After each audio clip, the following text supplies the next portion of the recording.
I noticed a pervert following me, so I secured a wire to a tree, stretched it out at neck height, and started measuring the right position. I pretended to panic and ran toward the trap, and when I got close, I deliberately took a hard fall.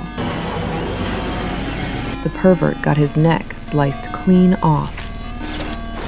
After successfully taking out this pervert, I decided to ambush the next one. I placed the dead guy's helmet by the river while I silently hid in the water nearby. Another pervert quickly followed the trail and found his way over. After seeing the helmet by the riverbank, he picked it up curiously, only to discover a rope tied underneath. Out of curiosity, he instinctively pulled the rope, and the other end was tied tightly in my hand. I seized the moment and burst out of the water, staring at him with hatred in my eyes.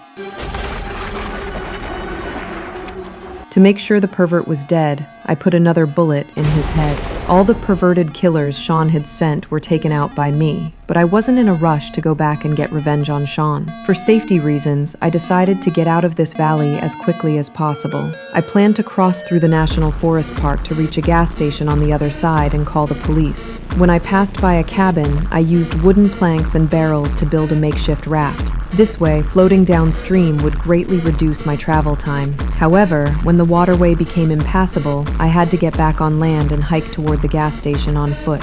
The next morning, I finally reached the gas station, excited to buy some supplies. Just then, a police officer suddenly walked in. I looked closely, and it was actually the same cop who had taken my report before.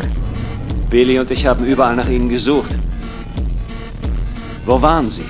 Hearing him speak, I immediately threw myself into his arms and broke down crying, as if I had found the support I'd been longing for. But when the officer was driving me back to the station, I noticed something was off. We were heading in the wrong direction.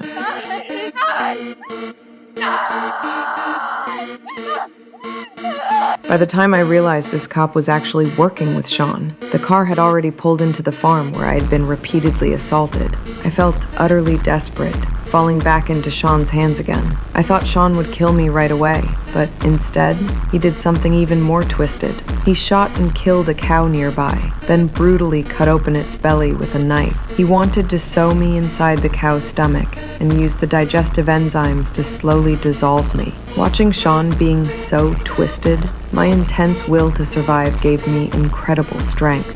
I pulled out a nail with my bare hands and thrust it hard at Sean, but he reacted quickly and managed to block the deadly strike. At this critical moment of life and death, I actually managed to grab Sean's gun. Es ist aus! Überflutet das!